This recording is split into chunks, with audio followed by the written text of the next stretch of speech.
If I am correct in saying I can't recall the date, I think it's June or July, but I think it's June. We would light bonfires at the end of somebody's road, and we all gathered again with our instruments and danced and sang songs, and it was wonderful. All clean fun. Yeah. No drink, no alcohol, nothing. Just music and dancing. Music and dancing, yeah. It seems when you think of your childhood, though, there are strong things that come out. I mean, obviously the people like your dad and your grandfather, but the music is huge, isn't it? Oh yes, Yeah. yeah. And you lived near there were some very well-known musicians in your Yes, area. there was. Yes, yeah. There was a Bridget Keaveney. She was an excellent fiddle player. She played constantly on Radio Éireann. When she married, I think I forget her married name, but she played at our house. We had musicians constantly walking in and out of our house, regardless to what was happening. If they come from England or America, they would have their instrument. It was just sit down around the fire and automatically have the tea and the cashew cake or whatever. Yeah. And the party would just start automatically. The music, it was all about music, really. Yeah. Now, obviously, your own dad grew up with music. Yes, because that came from my grandmother's side of the family. His uncle was a fiddle player, and my uncle Martin was quite a good fiddle player. He knew and was friends and played with Paddy Killorn. I think he knew them all, in fact, and he was a great influence in all of our life. And another of my uncles played accordion. My aunt played concertina. I mean, yeah, that was the other generation, and the generation further back, it would have been my grand uncle, I suppose, was a nice fiddle player. Mm-hmm. So. And I'm going to come back to talk more about your dad in a little while and his coming to America, and then how you ended up coming to America. But I see on the floor beside you there a lovely jug that brings back memories of my old grandmother's house.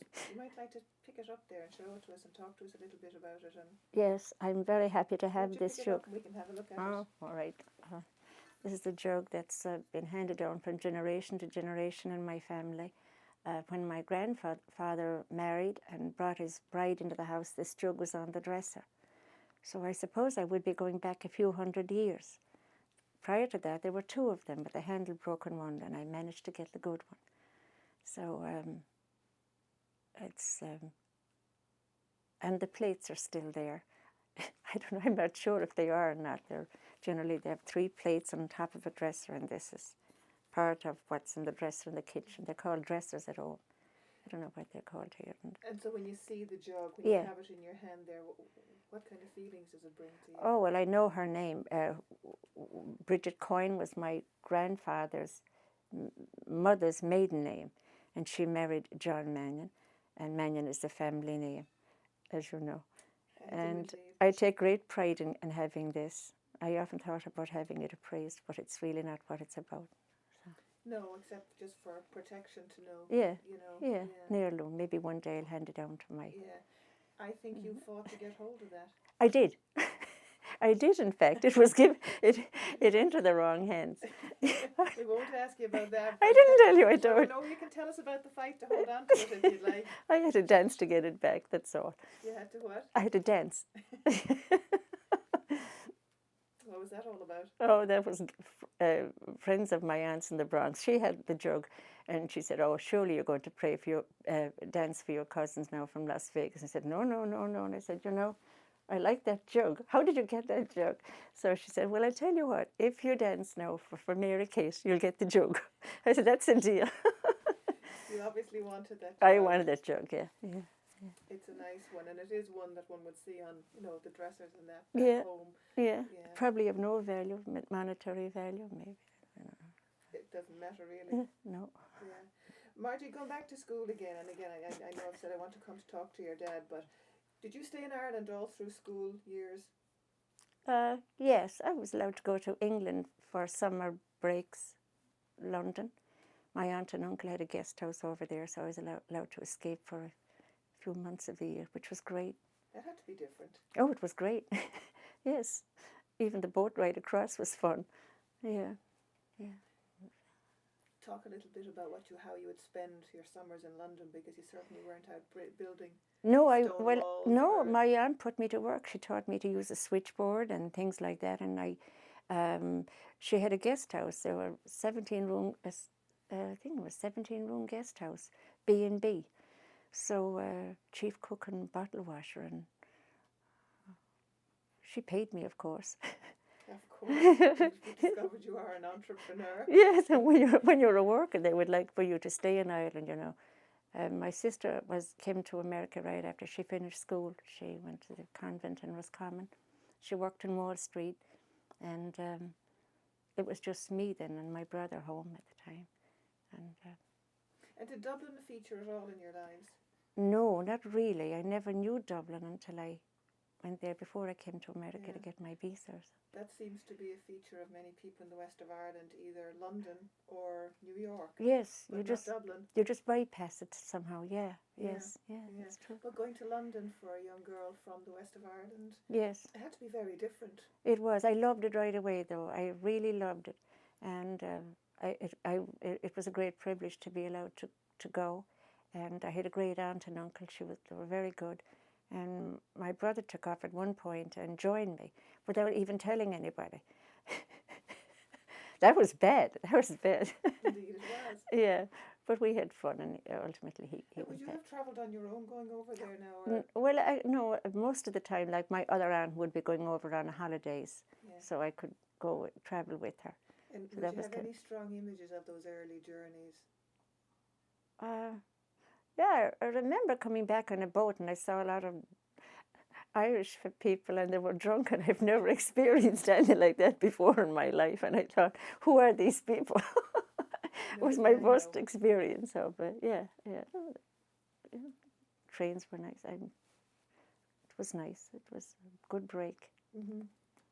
And so the dances, like in Kilburn, we used to go to the Irish dances and meet my friends from home there now and then. So your relatives in London, in a sense, would have lived a displaced Irish people's life in London. Yes. They associated with Irish people more than English people, maybe? Not really, but I guess yeah.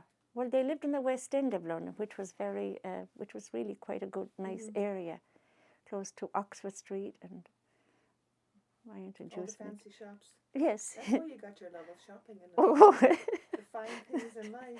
Oh, I don't know. Maybe. So how come, in terms of, where you ended up living, it wasn't London? Well, I suppose with your dad being, the American connection. Yeah. Was there any point where you had to make a choice, if you were leaving Ireland, that you would go there or America, or was it always going to be America? It was always going to be America, I suppose. I think I always felt I was a big part of it, especially when our relatives came back to Ireland, and we spent so much time preparing the house for them. And again, the influence. And my mother used to talk about Broadway. I lost my mom when I was 13, and but I think I had this image that I would be attending Broadway shows every week. And the streets were lined with gold. Yeah, the streets were. But my dad was able to give me some very good advice. He said, now after you've been spoiled with London, New York is quite different. He said, don't bother standing back and wait to get on the bus. He said, you're going to have to get on. So I learned a very fast lesson. My first job was in 164th Street by the Yankee Stadium for Bankers Trust Company. My uncle took me downtown, my Uncle Martin, to do the test for the bank. And everybody home thought that was very funny, Isn't she a corker? I guess she last able to, because I was never into reading or writing, I'm still the same. I'm still wild. Still wild, yeah. And so I said, I'll prove a point and I'll stick it up. So that was 1962. And Mickey Mantle at that time, I think he had retired at that time, but he used to come in, and Joe DiMaggio. I didn't know who they were talking about, but it was of great excitement, I believe. I remember, but not knowing who they were, it didn't matter. I didn't ask them to sign the baseball, or I wish I had, if I had known now. But I remember taking the bus and the train and having to get on in 125th Street. We had to take a bus downtown, then come back up, and the pushing. And I thought of his words. Don't bother saying, excuse me or pardon me, just get on. So the rush on 25th Street was quite a culture shock. How old were you when you came over, Margie? I was old enough to have since. So was this something you wanted to do? Oh yeah, yeah. I think we always felt that we'd end up in America Yeah. because it was almost as much a part of us as. And my sister was living here at the time. Yeah. She was working for Morgan Guarantee Trust Company in Wall Street, and fortunately, my cousin was already established there, and she got her in because I think that was during the late 50s. They didn't have much time for hiring Irish people. Mm-hmm. So it was like a great privilege to get a job in Wall Street at that time. So I have a million questions that come to me, you know, and I'll try and do them in sequence here because it's a fascinating journey that you made, you know, how you got here to where you are now. Used to, and I'm backtracking a little bit, you talked earlier and you said that, you know, there was visitors from America coming to your house all the time. So it was very much part of your consciousness growing up. Yes, yes. And used to have the packages coming from America. Oh, yes. Oh, my goodness. My mother loved those. I think that was during World War II. I think there was great difficulty in finding I remember my mother saying, my goodness, only for the Americans we would be starved. I think that was during World War II, wasn't it? Probably. Or Hitler's war. Rations. Yeah, yeah. So they saved, it was easy. And yeah. What would be in the packages? Oh, gee, coats and dresses. We had dresses, I mean, forget it. But that was growing up, you know, you started dancing at 14 and 15, ballroom dancing in Ireland. You wore your heels and your gowns and no pants. I mean, everything was very proper. It was great fun. Half the time you'd ride a bike to the town, change your clothes outside the graveyard and walk up the town like you just walked out of it. That was fun. It was really great. We had a wonderful ballroom called the Esker Ballroom, and we had all the top bands there. And don't ask me how we learned to dance, but we did. Ballroom dancing, that is. You did.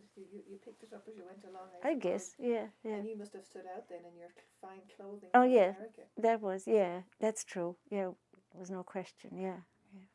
Anyone break your heart in those days, Margie? No, gee, I don't know. I think, you know, it was fun. If you had a great dancer, you'd hold on to him for a while, you know. Didn't matter about anything else. As long Oh, as that you was could dance. exactly yeah, I think so, yeah. Anyone in particular stand out? Oh yeah, a few of them, yes. But then there was somebody, you know, I think we dated a lot. Yeah, and getting into a car was great fun. I mean, sometimes 9 of us would jam into a car to go to the dance. My dad would give the counsel to my future brother-in-law, and half the time coats hanging out, just jammed in like you get out and you're supposed to. Pile in, better than being on the back of a bicycle, though. Oh, I tell you, yes, yeah. So nobody special from those days. No, not really. I mean, for different reasons. I used to say, well, I have my intellectual boyfriend and my good dancer, and this guy is fun. And you thought you had it all your own way, you know, you could just. So when you came to America, then you were coming with a brand new book, clean pages on the. Yeah. Ready to make a new start. Yeah. What did you hope to do when you came to America? I had no idea what I would be doing.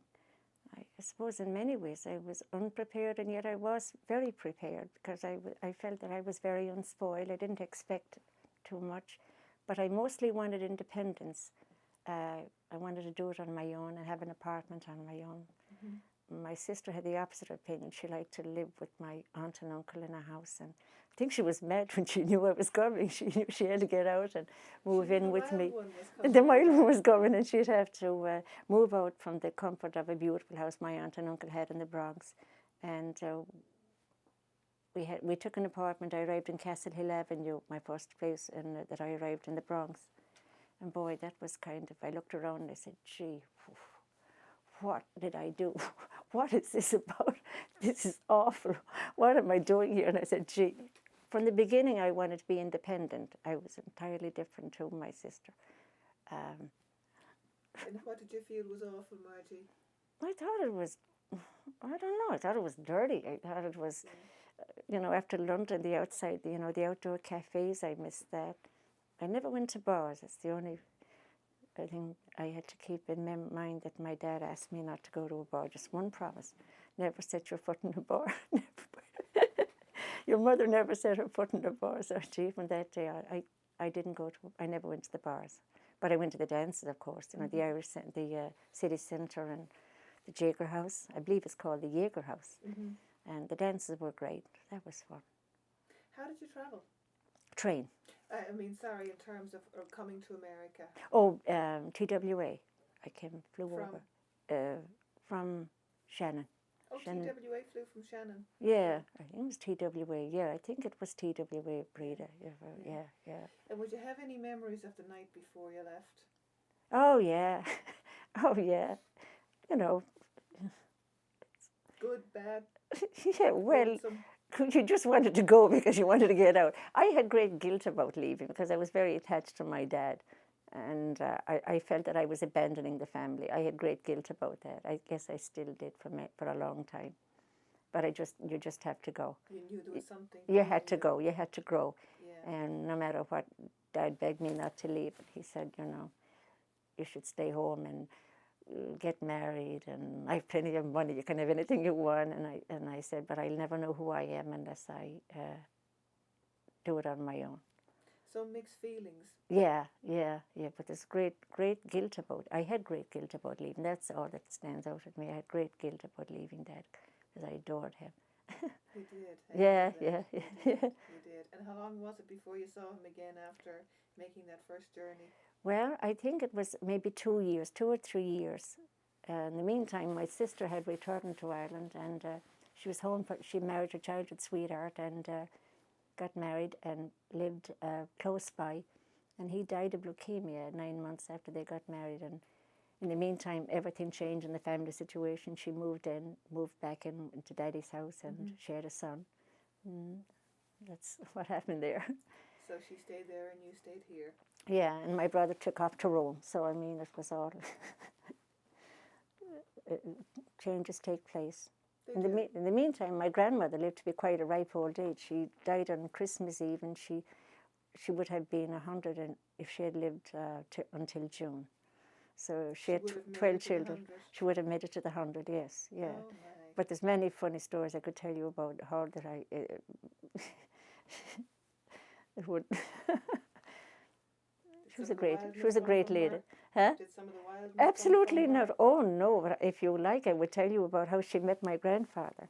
We'd love to hear it. They were neighbours, and there were, I believe, there were 4 or 5. They were good-looking women, and they were very well thought of.